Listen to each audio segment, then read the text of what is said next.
Eri la urobo ibe ni ala ebere esi ukpora gawe.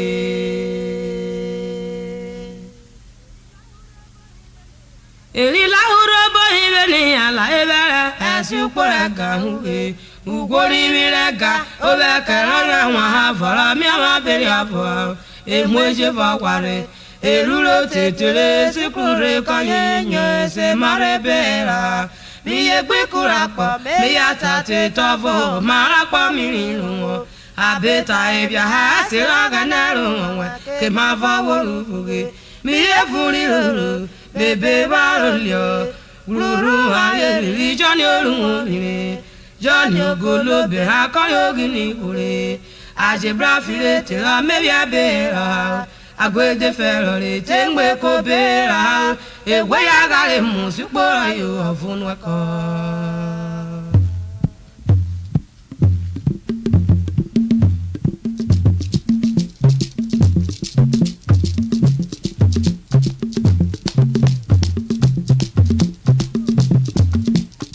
urobo oni le diro suporia I let Mrs. Agarume Okirigbo ní ugele ediwera me ami November ukpenana 2004 ayeke okpe oro ke woro todu urogbo ebiko amori akabia elila urogbo ire ni ala ebere esi ukpora ganwe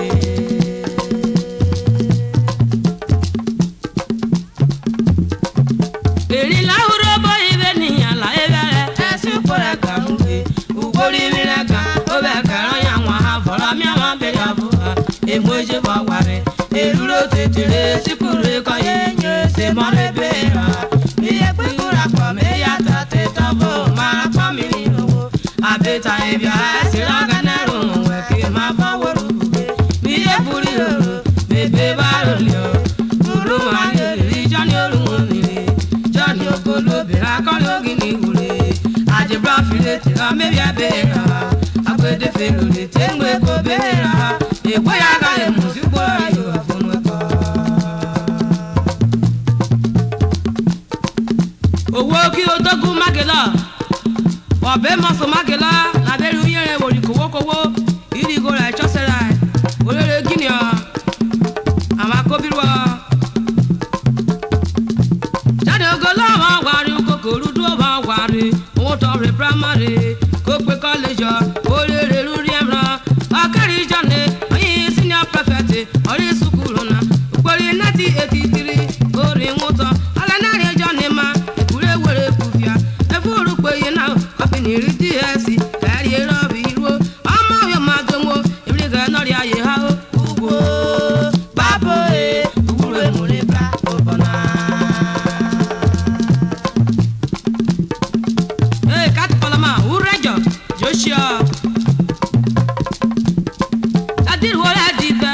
eduje gbani amera mi junu eye 2003 kai Johnny vogo ori mo ga ha Africa magic yo iwi bie ha maka e ba kore oguja wi wori apokase fa kire murere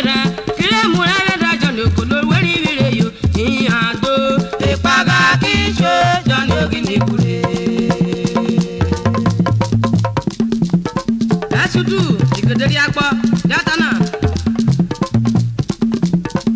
ebre mo ase hori jolo apo soso orere ra pagbe eteje bi kokore ogolo kora gboli Johnny abemre yo ado ebe akore mi sewe ti akupe gbere ameji mewe ha wa bamra beta he kasi aye wa kenyara urura be bamre we Johnny o si ave kaga oloru mere toro ko puta nyo taruwa ale Johnny o ire boloriyo munaro Peter Iga Joshe malo lesa se memre we mri oke foro wa o ave ba sole orige bele omo rigbi noba ogufo wa bo oworu koko ore wa ti tebo kame wole na bia o oru koko ore wa ti tebo bira re ba romle te ba re ronyo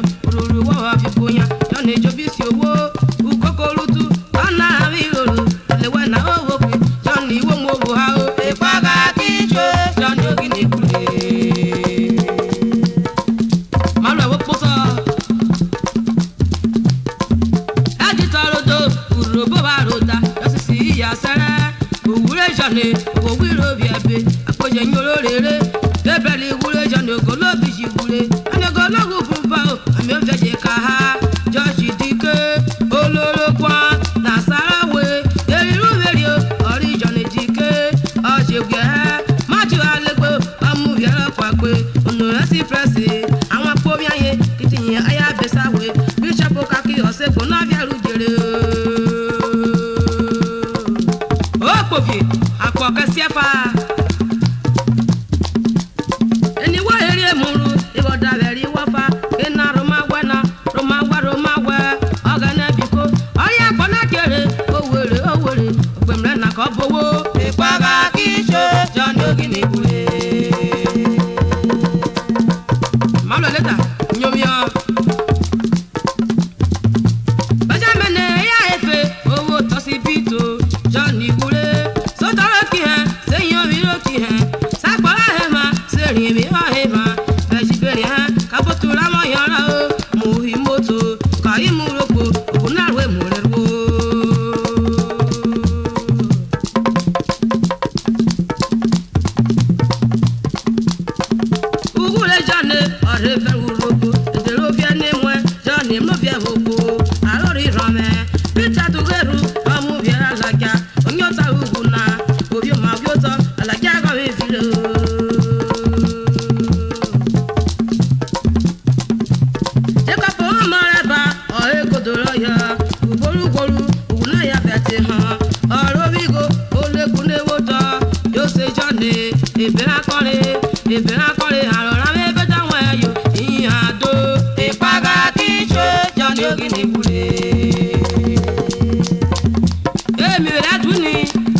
Johnny kweli mire emetare ni yo kasu jiwa roma ini wini bia obi ugura ma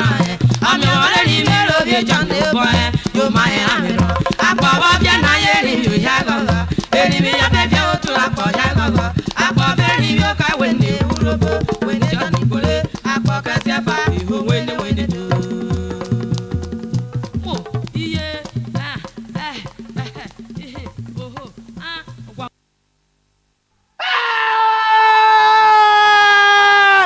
onana gini akpona eche gujowo na kan wa foworo arobo na ohun ado ofu kojere ayo ninde baba ta jowo lota hare furie awa tana mu aro onana gini akpona eche gujowo na kan wa foworo arobo na ohun ado ofu kojere ayo ninde baba ta jowo lota hare furie awa tana mu aro do o tari baba na arido o tokutu mu arure mu orwa tu marugwa eteruwa mi omite owo dada roma o ma warwa ne fakirigo arori khova anyami go hiwo metara do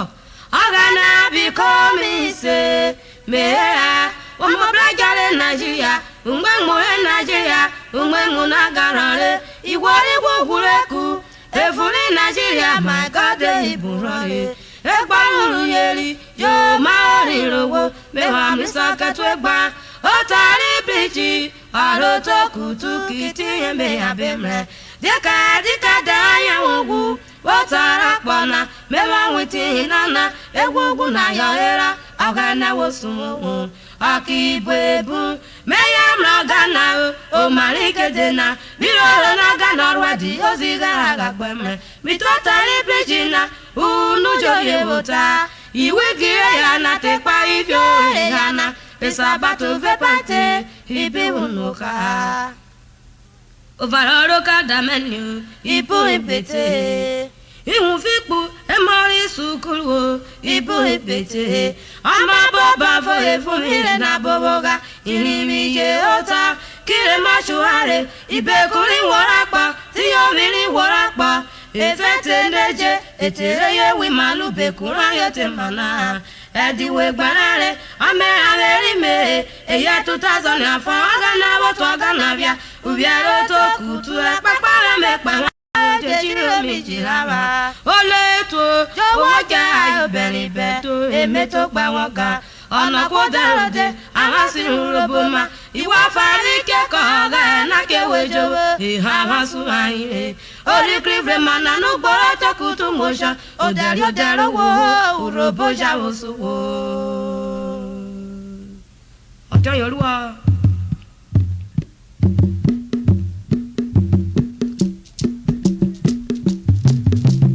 abebunyere goro to kutu ubi oto kutu olorun meta ni yawa Joseph Oberico ayole to kutu we ko biwo awari ope oro kada mene etera yemre ayinde bia ha okada mane ogbesene obotori bridgina owo nana emu avoko waru yunya yumuraba aripa oziga na wasakyo awapa wo oro makasare okada mane na gbogora awa jabia ori moto sakuro oge poto kutu oniye remuna uye oto kutu aye pari sobo anwo ugerero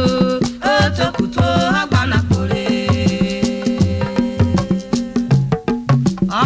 pore oto kutu wado ipare meto gbe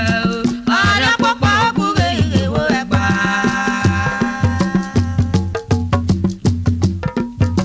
onana ko he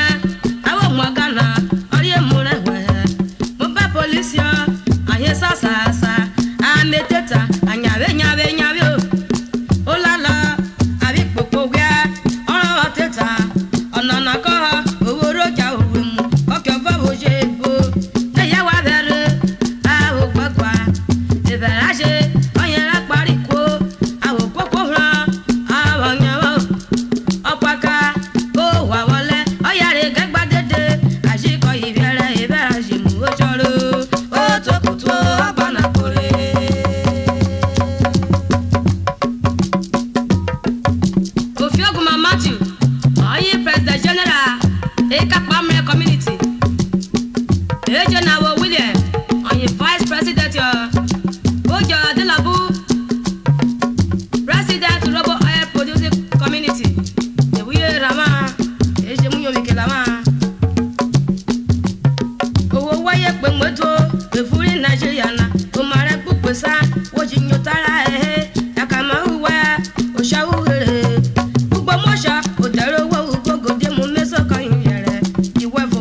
betina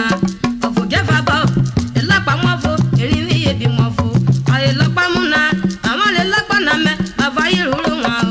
o to kuto apana mo wo sore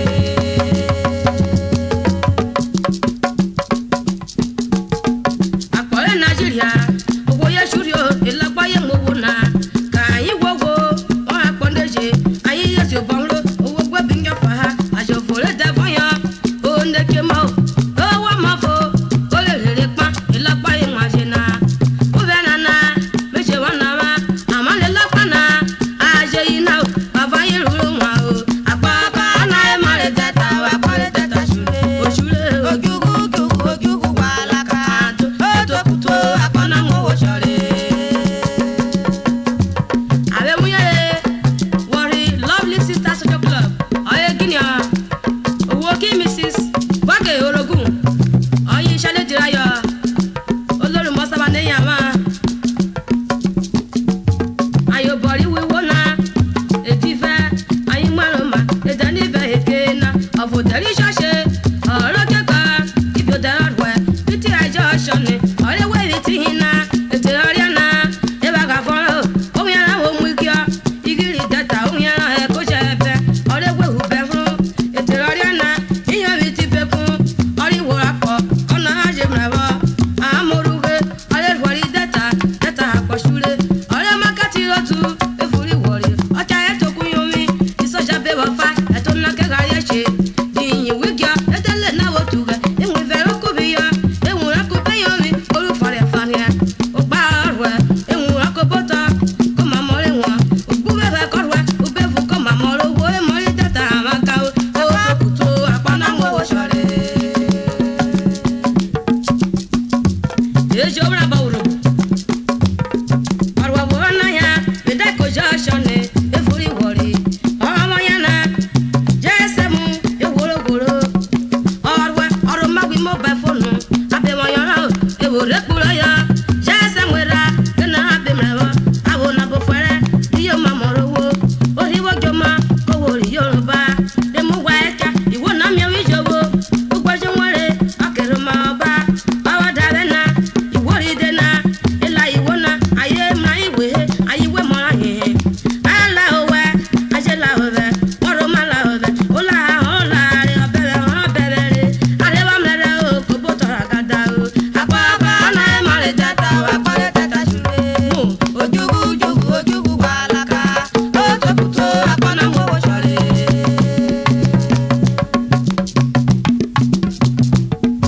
Clifford Oji o ne wiwo obi Lagos ọjọ́ ò máa wọ́rọ́ ẹ̀ kò sí lọ ẹ̀fẹ́ tí owó ìfòtòrà ẹ̀ kàánà bò mẹ́ Clifford Oji kàánà mi wò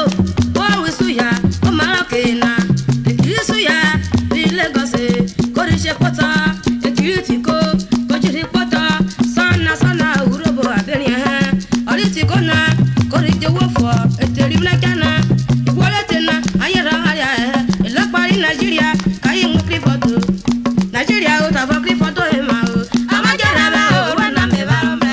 kanya o fi o ri Nigeria de Clifford o ponoko o mu ma ro o ya yo gure o shi Clifford ama wo bete e jaro wo fa me o ya yo Clifford yo mu wa ro le iye ale wi ere wo ri woman fine social club oru gwo wa o sama olorun me ni ama eri aka abale to me shogoro yo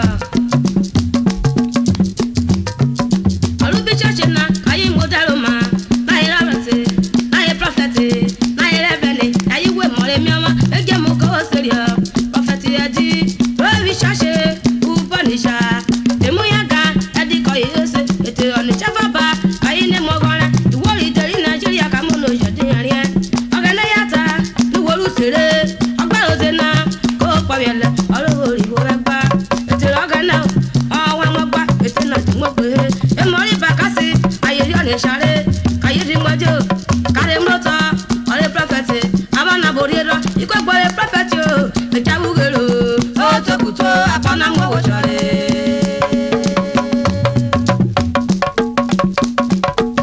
e wo te godo re di ori bridge aro to kutuna oye na ko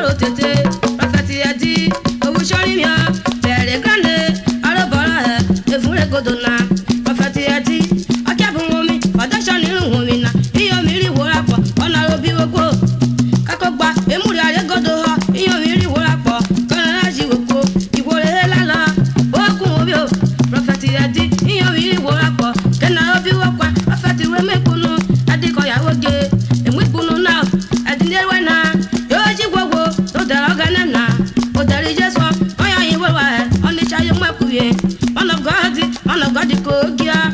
daga na abewa pupwa biore prophet nana amarora e mori bakase kayenya e prophet kaye torera e mori bakase àwọn akobiro olugurati e kwa kwajo nana e kwa le dataro apa ka na e mori data wa kwa le data shure ojugu balaka adowo to kuto akona ngo boshore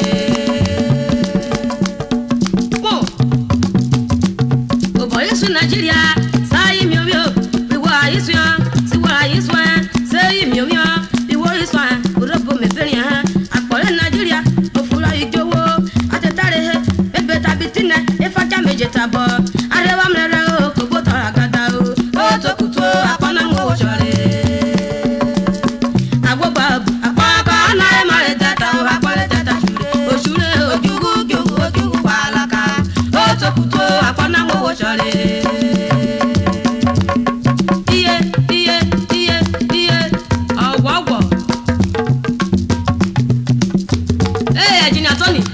Kobirwa emo so to kaso Joshua